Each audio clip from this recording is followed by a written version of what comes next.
Quelle perspective pour l'immobilier français en 2026? C'est ce que nous allons regarder ensemble dans cette vidéo. Si vous aimez mon contenu, vous pouvez le partager sur vos réseaux, mettre un pouce vers le haut à cette vidéo. Vous pouvez également devenir membre de la chaîne. En cliquant sur le bouton rejoindre, vous aurez accès en avant-première à toutes les vidéos.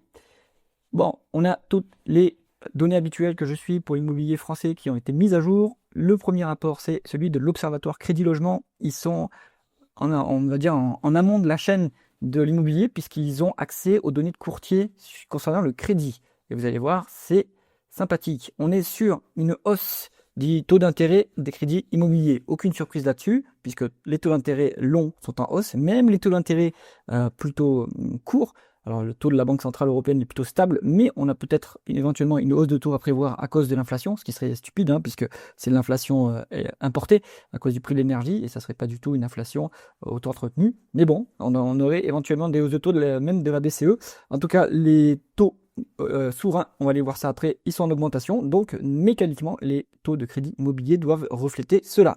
Le taux moyen de crédit sur le mois de, alors là on est sur le mois de février-mars, ils sont à 3,22%. Donc ça augmente, hein. On voit qu'ici on a eu, donc vous vous rappelez, forte hausse liée à l'inflation en 2022.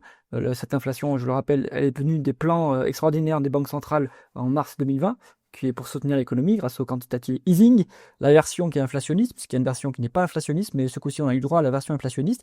Boum, ça fait partir l'inflation dans les nuages, tous les taux ont dû forcément augmenter pour refléter cela, les taux de crédit immobilier également. On avait eu la problématique du taux d'usure qui bloquait même la production de crédit, ça avait été ensuite, on va dire, un peu assoupli, puisqu'ils ont eu, les banques ont eu le droit d'avoir un taux d'usure qui est actualisé tous les mois et non tous les trimestres.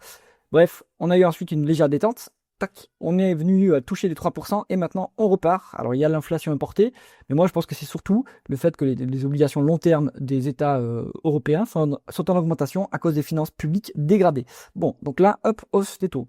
Ensuite, donc là, vous avez la répartition, on a dit 3,23% en mars. Vous avez le détail entre les différentes durées de crédit. Évidemment, plus vous empruntez sur long terme, plus le taux va être élevé et plus vous payez énormément d'intérêts. Donc sur 25 ans, ce qui est d'ailleurs maintenant presque la majorité de la production de crédit, on va voir ça après, on est sur 3,27% et sur 20 ans 3,21%. Bon, donc ça augmente, ça augmente. Hop, qu'est-ce qui est intéressant à voir? C'est ici, très important ici. On est sur une durée de crédit qui est à 252 mois en moyenne. Alors ici, ils nous mettent même que c'est 266 sur l'accession dans l'ancien. C'est élevé, hein. C'est très élevé. On rappelle qu'on a une limite qui est fixée par le Haut Conseil à la stabilité financière à 25 ans, sauf dérogation. Et donc on voit que la production de crédit, elle est maintenant, ils nous mettent ici, on est sur 49% sur une durée de 25 ans. C'est catastrophique en fait, hein. Donc maintenant, on est en train de toucher la limite. Donc on voit ici la répartition. Vous voyez, de 25 à 30 ans, et c'était d'ailleurs 25 ans et puis marginalement au-dessus de 25 ans, ça n'a cessé d'augmenter. Alors en 2024, c'est parce qu'il y a eu la hausse brutale du taux d'inflation et de taux de crédit, mais depuis, après ça s'était assoupli, maintenant on repart sur ce niveau-là. Donc on est sur des durées qui sont quasiment jamais vues. Et le problème, en fait, c'est qu'on est sur des durées qui s'allongent parce que les primo-accédants, surtout, et les accédants à la propriété n'ont pas les moyens, ne peuvent pas payer les mensualités qu'il faudrait avec un taux de crédit plus bas. Et ça, c'est parce que les prix de l'immobilier sont encore beaucoup trop élevés. Qu'est-ce qu'il y a d'autre d'intéressant? Hop, on est sur le nombre de prêts accordés. Ici, ça c'est intéressant, hein. Vous savez qu'on a une corrélation entre la production de crédit et le prix de l'immobilier. Et donc, si la production de crédit stagne ou rebaisse, le prix de l'immobilier nécessairement va baisser ensuite. D'ailleurs, ici, je vous mets les dernières données de la Banque Centrale Européenne, hein, ici sur le site de la BCE, donc prêt immobilier pour prêt immobilier aux ménages français, hop, publié le 26 mars 2026, on est sur une production de crédit qui est encore en stagnation ici, hein. Donc, depuis juillet 2023, en glissement annuel, on n'a pas progressé dans la création de crédit. Donc, c'est-à-dire qu'on continue à avoir une stagnation de la dette immobilière, voire une légère baisse. On a eu une baisse de la dette immobilière d'ailleurs à partir de juillet 2023. Ouais, c'est parfaitement normal, hein, puisque on est sur une capacité d'endettement qui est complètement coupée à cause des taux d'intérêt, et puis à cause des prix de l'immobilier qui sont encore beaucoup trop élevés. Donc ici, on voit, hop, la production de crédit, elle va recommencer à stagner, voire rebaisser par la suite. Bon, le neuf, là, vous avez le détail du neuf et de l'ancien. Vous pouvez aller voir la publication sur l'Observatoire Crédit Logement. Ici, hop, on a fait le tour de la publication. Donc, qu'est-ce qu'on retient ici? Bon, ben, que la durée des crédits s'allonge pour faire face à une capacité d'emprunt qui est de plus en plus limitée à cause des taux d'intérêt qui sont élevés et à cause des prix qui sont trop élevés. Maintenant, on va aller jeter un coup d'œil sur la publication de Jacques Crédit qui a été mise à jour le 16 avril 2026. Jacques Crédit, ce que j'aime bien, je vais vous mettre en lien son témoignage dans la commission d'enquête au Sénat. Et en fait, il voit très très clair, hein, sur le marché de l'immobilier. Il n'y a pas de bullshit sur l'immobilier, ça fait que monter, etc.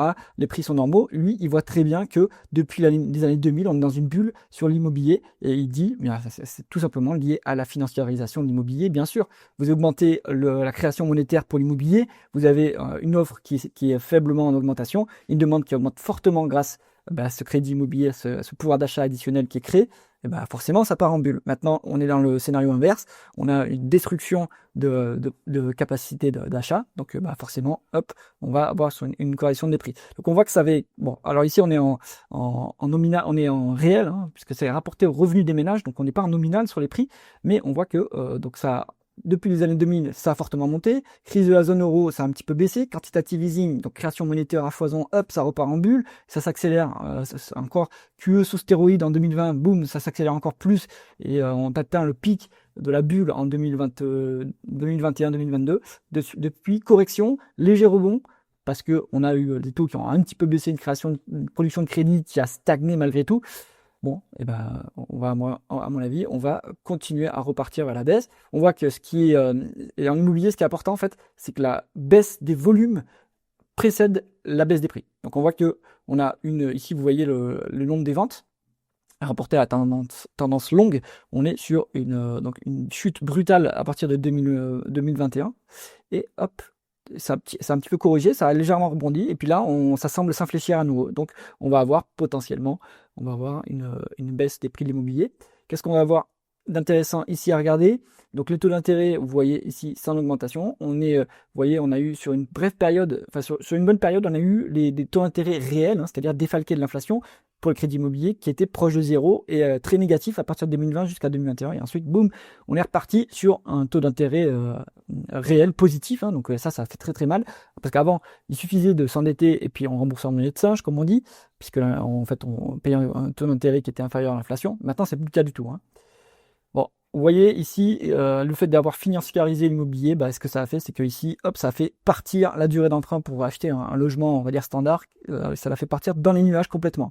Ça s'est depuis un peu normalisé, mais on est toujours sur un niveau qui est élevé. Je pense que dans les années, la normalité, à mon avis, c'était 15 ans. Une durée d'emprunt sur 15 ans pouvait permettre d'acheter un bien immobilier correctement. Maintenant, c'est encore 23 ans. Vous voyez que le pouvoir d'achat des ménages ici, il est encore très dégradé. Le détail ici, province, Paris, région, etc. On voit que en vert, vous avez Lyon qui était complètement parti en bulle. Bonne correction. Paris, parti en bulle évidemment, bonne correction. L'Île-de-France, bulle un peu moindre, ça a corrigé. Et le reste de la France, c'est aussi une bulle un petit peu moindre, mais ça a aussi corrigé. Vous voyez, hein, on a déjà eu une phase on va dire, spéculative dans les années 90. Ici, qu'est-ce qui s'est passé dans les années 90? La France préparait l'entrée dans la zone euro, donc ils ont commencé à faire la politique du franc fort et éviter donc l'inflation. Et donc, le fait d'avoir une inflation basse et ils ont autorisé également la production de crédit pour le pôle immobilier. Donc, ils ont un peu relâché les conditions financières. Boum, c'est parti en bulle. Mais derrière, il y a eu une bouchée, on va dire une flambée un peu d'inflation. Hop, ça a corrigé. Et donc là, en fait, on est un peu sur le même scénario, mais sauf que ça prend beaucoup, beaucoup plus de temps parce qu'il y a beaucoup plus d'inertie liée au fait qu'on soit dans l'euro. Alors, donc le pouvoir d'achat des ménages, vous voyez, hein, on était sur un sommet justement à la fin des années 90. Et là, ça s'est dégradé. En 2020, on est sur le pouvoir d'achat le plus pourri qu'il y ait jamais eu. Et maintenant, ça se normalise. Il faut revenir vers 1 tranquillement pour qu'on soit sur un marché immobilier qui soit sain. Donc, le durée d'emprunt, on en a déjà un petit peu parlé. Vous voyez, hein, sur Paris, il vous faut 37 ans pour acheter un logement qui demandait peut-être 15 ans et 20 ans, allez, peut-être en 95. Donc, ça s'est complètement dégradé. Lyon, pareil. La France, globalement, on est sur des durées d'emprunt qui se sont allongées, que ça, ben, c'est plutôt malsain. Comparaison internationale, bon, en fait, on voit qu'il n'y a pas que la France qui est en bulle. On a évidemment, alors il y a les Pays-Bas qui sont en bulle encore. Enfin, les Pays-Bas ils sont là, le Royaume-Uni également. Vous avez vu peut-être des articles qui vous indiquent que l'immobilier de luxe au Royaume-Uni est en train de complètement se vautrer. Bon, ça c'est aussi lié au fait qu'il y a un exode des milliardaires. Donc, en fait, les gens qui me disent en commentaire, oui, mais les étrangers ils vont acheter de l'immobilier en France, bah, sauf si vous avez un État communiste, bah, il y a pas, enfin, puis que vous allez avoir un État communiste, sauf l'intervention de la BCE ou du FMI, non, les gens vont pas venir acheter de l'immobilier en France, il n'y a aucun intérêt. Donc, on est sur une dégradation, enfin sur encore des bulles au niveau international. Il n'y a que l'Allemagne qui a bien dégradé. Ça fait 3 ans que l'Allemagne sont en récession. Et bon, ben il n'y a pas de mystère. L'Allemagne, déjà, ils étaient beaucoup plus raisonnables sur la production de crédit pour l'immobilier. Là-bas, ils ont une politique vraiment de production de crédit productive, donc ils sont plutôt ils incitent les banques à prêter plutôt aux entreprises, et ça crée de la valeur, et ça fait pas de bulles, alors que prêter l'immobilier, bien sûr que ça fait des bulles. Donc c'est pour ça que sur l'Allemagne, il y a eu une flambée qui s'est ensuite brutalement corrigée parce que il y a eu cette récession, plus la hausse de l'inflation qu'ils ont aussi subi. Qu'est-ce qu'on va regarder? Alors, intéressant à regarder aussi, c'est cet indicateur-là. Donc ici, on est sur, on va dire, une mise en perspective du taux d'immobilier, des taux de crédit immobilier avec les taux de la dette à long terme des États. Vous voyez que la normalité, c'est donc la courbe noire est normalement en dessous de la courbe bleue, ce qui est logique. Ici, qu'est-ce que ça veut dire ce graphe? Ça veut vous dire que on est sur un taux de crédit qui est plus bas quand on prête à l'État, plutôt que quand on prête à un particulier. Et c'est parfaitement normal. Par définition en finance, le taux sans risque, c'est le taux souverain. Alors on peut débattre évidemment du sans risque pour l'obligation française, bien sûr qu'elle n'est pas sans risque, mais on peut se dire que normalement, quand on bat sa propre monnaie, un État, il peut toujours rembourser sa dette en monnaie de singe. Bon, la France est endettée en monnaie étrangère, puisque l'euro c'est une monnaie étrangère pour la France, donc il n'y a pas capacité inflationniste, il n'y a pas capacité de battre monnaie pour faire de l'inflation et rembourser la dette, mais bon, on peut potentiellement se dire qu'il y aura la BCE pour sauver la France. À voir. En tout cas, la normalité, c'est d'avoir des taux de crédit immobilier qui sont au-dessus du taux de l'obligation souveraine. Ici, c'est plus le cas. On a une décorrélation depuis 2025. Donc la normalité, ça va être également une convergence, voire un retour des taux de crédit immobilier au-dessus de l'OAT, des taux d'intérêt de l'État français. Ça serait parfaitement légitime. Donc là, on est encore dans un phénomène un peu aberrant. On est un peu sur de l'exceptionnel. Vous voyez, ça s'est déjà produit à partir de 2020 parce que les taux en fait des États souverains, ils ont fortement monté très rapidement. Donc les banques, elles ont mis un peu de temps à s'ajuster, mais elles se sont ajustées. Mais ici, elles veulent plus s'ajuster, on dirait, mais elles doivent être en fait, pour provisionner le coût du risque, elles vont être obligées de s'ajuster également. Donc, nécessairement, on va avoir, à mon avis, les taux de crédit immobilier. Allez, en 2027, on aura du 4%. Je pense qu'il n'y a aucun mystère là-dessus. La production de crédit, on en a déjà parlé. Vous voyez que c'est une forte chute. Donc, on a atteint un sommet en fait de l'encours de crédit. Donc, en 2020. 2021, en 2021-2022 plutôt, et donc depuis ça corrige, donc c'est parfaitement normal, c'est beaucoup trop cher de s'endetter, donc forcément il y a une correction derrière. Un petit tour sur justement les taux d'intérêt pour voir un peu où on en est. On est sur l'OAT de 10 ans, qui est un peu la référence. On va zoomer là. On est sur du 3,6%. Et en fait, on a fait déjà une petite incartade vers les 3,8. Même en séance, on a tapé les 3,9. La logique, ça serait que, en fait, on aille vers si on zoome un petit peu, sur des niveaux qui aillent plutôt vers, à mon avis, 4% pour l'OAT 10 ans. Pourquoi? Vous vous souvenez comment sont constitués les prix des obligations? Vous avez la prime de risque par rapport à la durée d'emprunt. Donc, puisque vous avez le taux sans risque qui est le taux court terme de la Banque centrale. Alors, j'ai plus idée à combien il est, peut-être à 2,5. Vous rajoutez la prime de risque pour la durée. Donc, ici, on est sur 10 ans. Donc, forcément, vous avez cette prime de risque. Vous avez la prime de risque sur la croissance. Elle est à 0 en France quasiment. Donc, là-dessus, ça pèse pas. Par contre, vous avez prime de risque sur l'inflation. Là, il y en a un petit peu. Ça va s'accélérer avec le prix de l'énergie qui va impacter. Et puis, vous avez la prime de risque sur le défaut, évidemment, et en fait elle est non négligeable cette prime de risque. Vous pouvez la mesurer, la prime de risque de défaut de l'État français, en regardant le spread par rapport, donc l'écart de taux par rapport à l'obligation allemande, et en fait il y a 70 à 80 points de base selon les jours. Donc vous êtes sur en fait une obligation qui est risquée, et donc le crédit immobilier doit refléter cela puisqu'il est corrélé à ce crédit immobilier. Donc là, on est revenu sur des niveaux qu'on n'avait pas vus depuis, allez, on va dire, c'est ici 2011, grande période pour la zone euro. 2011, je rappelle que c'était la crise de la zone euro, donc on avait l'Irlande, le Portugal, la Grèce et l'Italie qui empruntait à des taux exorbitants. Alors la Grèce, évidemment, eux, ils étaient complètement partis dans les 20-30%, mais les autres pays également. Donc là, on est sur des niveaux de crise. Sauf que les pays de l'époque qui étaient en difficulté, donc les PIGS, comme on dit, eux, ils ont fait on va dire, les ajustements nécessaires. Ils ont réduit la dépense publique, de l'austérité, bon, et ça a été très dur pour la population, mais ils ont fait des efforts. Alors que la France n'a fait aucun effort, et la France est le cancre de la zone euro d'un point de vue de déficit, hein, puisqu'on est à 5%, 5,5% de déficit, avec une croissance qui est quasiment nulle. Donc forcément, ça va mal se passer. Donc ça serait pas étonnant, hein, qu'on retourne à du 4%, niveau qu'on n'a pas vu depuis la crise, on va dire, de 2008-2009. Hein. Donc à mon avis, ça, c'est dans les cartes, hein, on va voir ça. Et donc, juste pour vous illustrer la corrélation entre le taux d'intérêt immobilier et le taux de l'OAT 10 ans, ici c'est un article de l'IFRAT, hein, donc c'est un statisticien, c'est un économètre qui a fait cette mesure. Hein. Bon, c'est très facile à faire, en fait, vous mesurez une corrélation entre l'OAT 10 ans et le taux de crédit immobilier.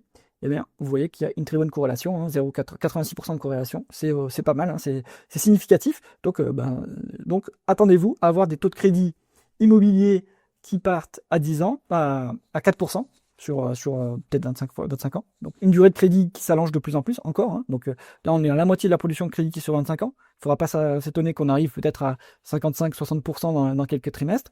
Et donc après, quand on ne pourra plus allonger le crédit, on va commencer à rationner le crédit. Et s'il n'y a plus de demandeurs, s'il n'y a plus de demande, nécessairement, les vendeurs vont devoir ajuster leur prix à la baisse. Donc, les prix d'immobilier sont orientés à la baisse en France. Ça, c'est à court terme, évidemment. Puis, à moyen, long terme, évidemment, c'est encore plus à la baisse puisque la démographie est en berne complètement. À mon avis, l'immigration va s'arrêter avec les élections de 2027.